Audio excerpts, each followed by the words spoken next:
Hello दोस्तों, अभी हमने अपने कुछ पुराने वीडियो डाले हैं।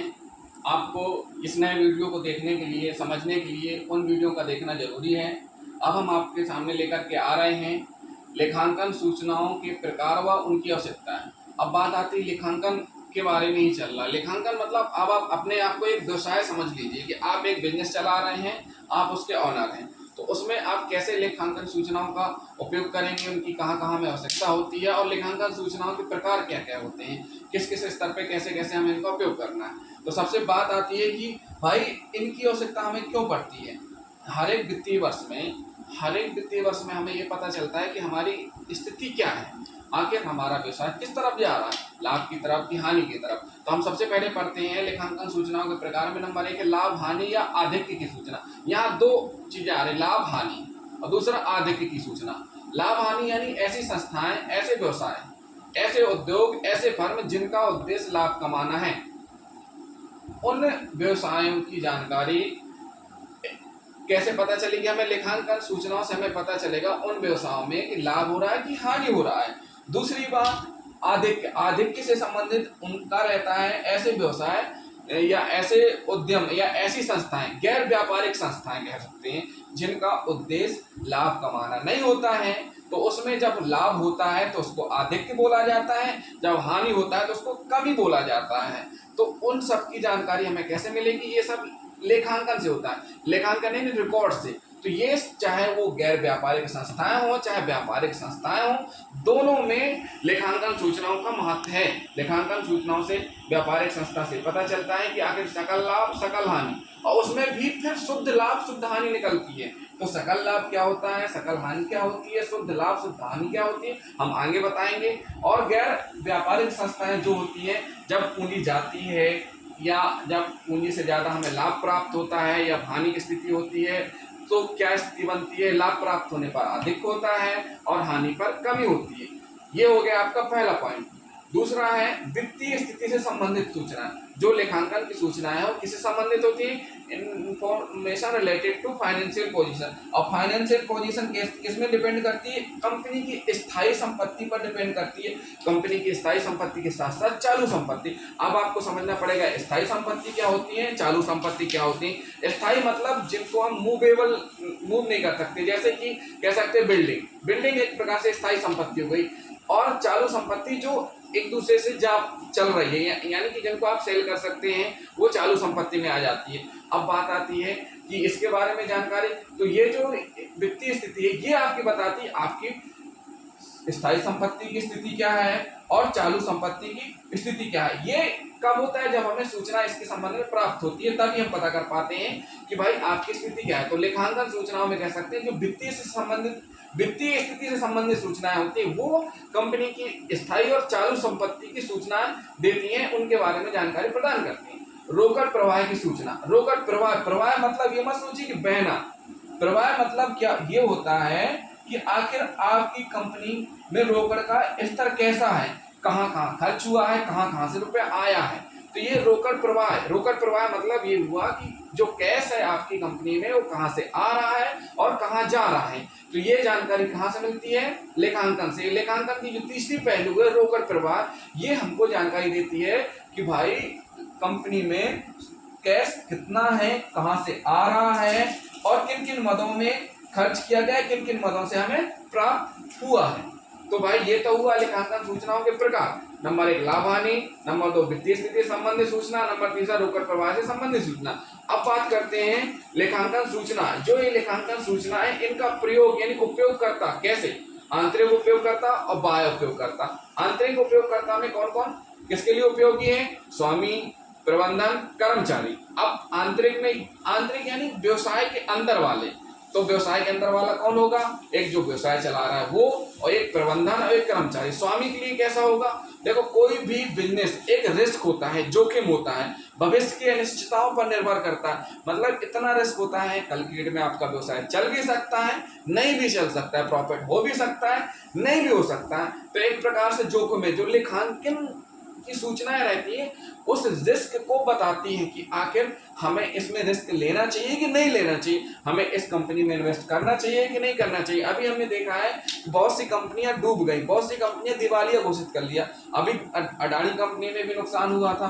तो ये जो इंफॉर्मेशन है, ये लेखांकन सूचनाएं ही हमें प्रदान करती हैं, तो हमें पता चलेगा कि आखिर हमें इसमें रिस्क लेना चाहिए कि नहीं लेना चाहिए। ये क्या एक प्रकार से हमारी पूंजी को सुरक्षा प्रदान करती है, मतलब कोई भी है वो जानना चाहता है इन्वेस्ट करने से पहले कि हम इसमें इन्वेस्ट कर रहे हैं तो उसमें हमारी पूंजी की सिक्योरिटी क्या है, आखिर हमारी रकम सेफ रहेगी कि नहीं रहेगी, ऐसा तो नहीं डूब जाएगी। अब बात आती प्रबंधन। प्रबंधन के लिए क्या कैसे उपयोगकारी है? प्रबंधन मतलब जो कंपनी का मैनेजमेंट चलाता है, मतलब जो कर्मचारी काम करते हैं उनके लिए।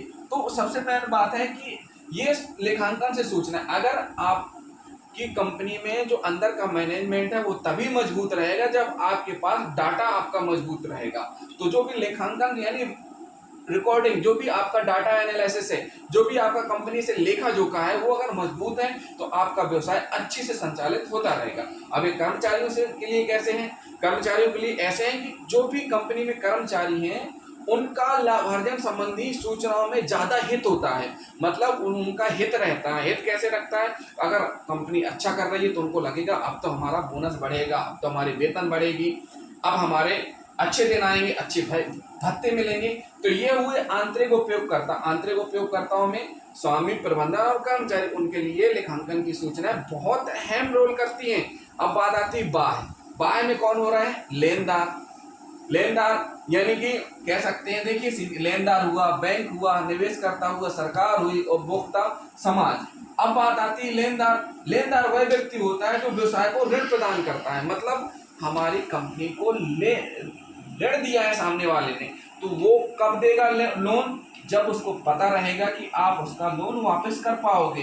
ऐसा नहीं है कि आप उसका लोन वापस ही नहीं कर पाओ, वो देखता है रिकॉर्ड कि भाई आपने किससे किससे लोन लिया था, कितने समय में लोन चुकता कर दिया। अगर आपका रिकॉर्ड अच्छा होगा तो आपको रुपए प्रदान करने वाले बहुत सारे व्यक्ति खड़े रहेंगे, वो तो कहेंगे हमारे यहाँ से लो, हमारे यहाँ से लो। तो यही स्थिति बैंक के लिए भी रहता है। बैंक हुए जो वित्तीय संस्थाएं जो आपकी कंपनी को, आपके व्यवसाय को लोन प्रदान करती हैं, वो आपकी लेखांकन सूचना के आधार पर ही प्रदान करती हैं। थर्ड आता निवेशकर्ता। निवेशक, एक निवेश कौन करेगा? वही करेगा जो आपकी कंपनी के बारे में जानकारी प्राप्त करेगा, उसको उससे फायदा होगा, उसको पता रहेगा कि एक निश्चित दर से आपकी कंपनी निवेशकर्ताओं को रिटर्न देगी, तो इसी आधार पर वो आप पे निवेश करेगा।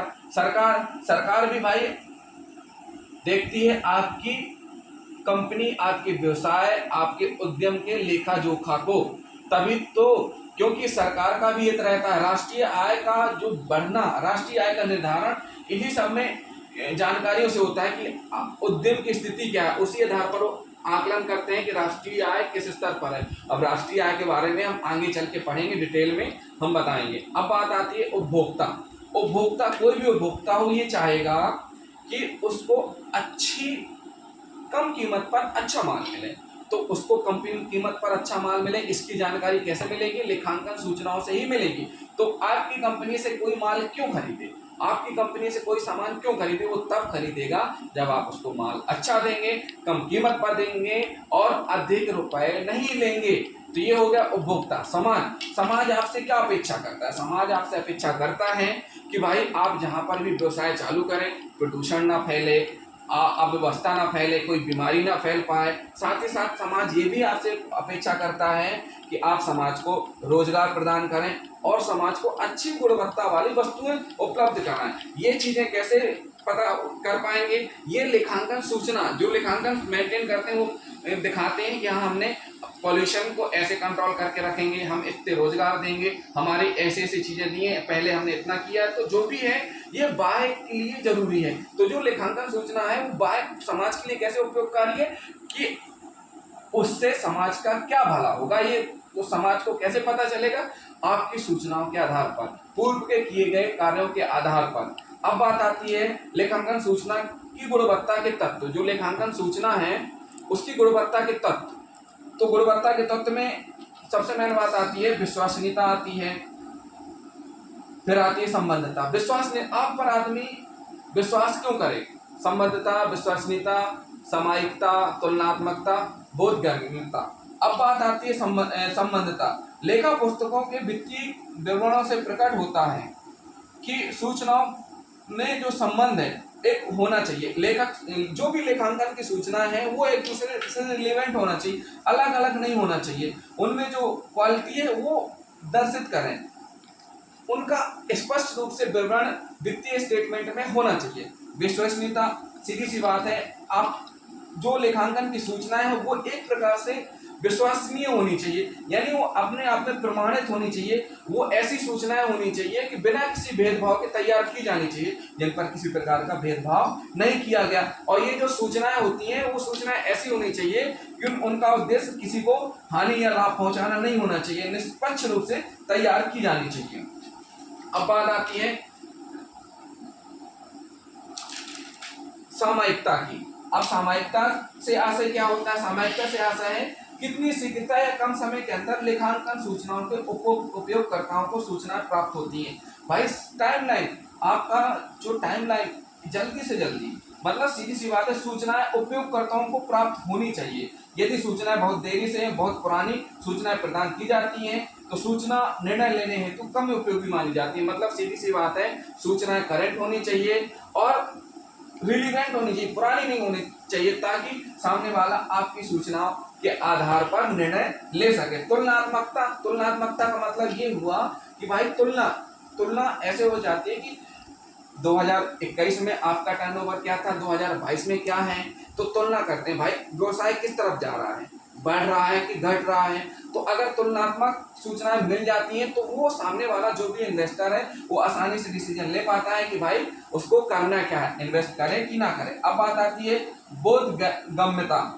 लेखांकन सूचनाएं इस प्रकार प्रस्तुत की जानी चाहिए ताकि उन्हें उनका प्रयोग करने वाले आसानी से समझ सकें और उनका सही मायने में अर्थ समझ सकें। मतलब वो सेटिस्फाई होना चाहिए, जो भी सूचना पढ़े देखे उसको लगे, समझ में आना चाहिए कि नहीं ये बेस्ट है, ये कंपनी बेस्ट है, इसके द्वारा जो सूचनाएं प्रदान की जा रही है, जो उसके द्वारा और लेखांकन किया जा रहा है बिल्कुल एकदम परफेक्ट है, जिससे वो सेटिस्फाई होगा तभी तो आपकी कंपनी में जुड़ेगा। तो भाई ये थी हमारी लेखांकन सूचनाओं से संबंधित प्रकार, उनके उपयोगकर्ता और उनकी गुणवत्ता के तत्व। तो आज का हमारा वीडियो कैसा लगा? आपको हमारा वीडियो पसंद आया हो तो हमारे चैनल को सब्सक्राइब करें, लाइक करें और शेयर करें हमारे वीडियो को। तो आज के लिए इतना ही, थैंक यू।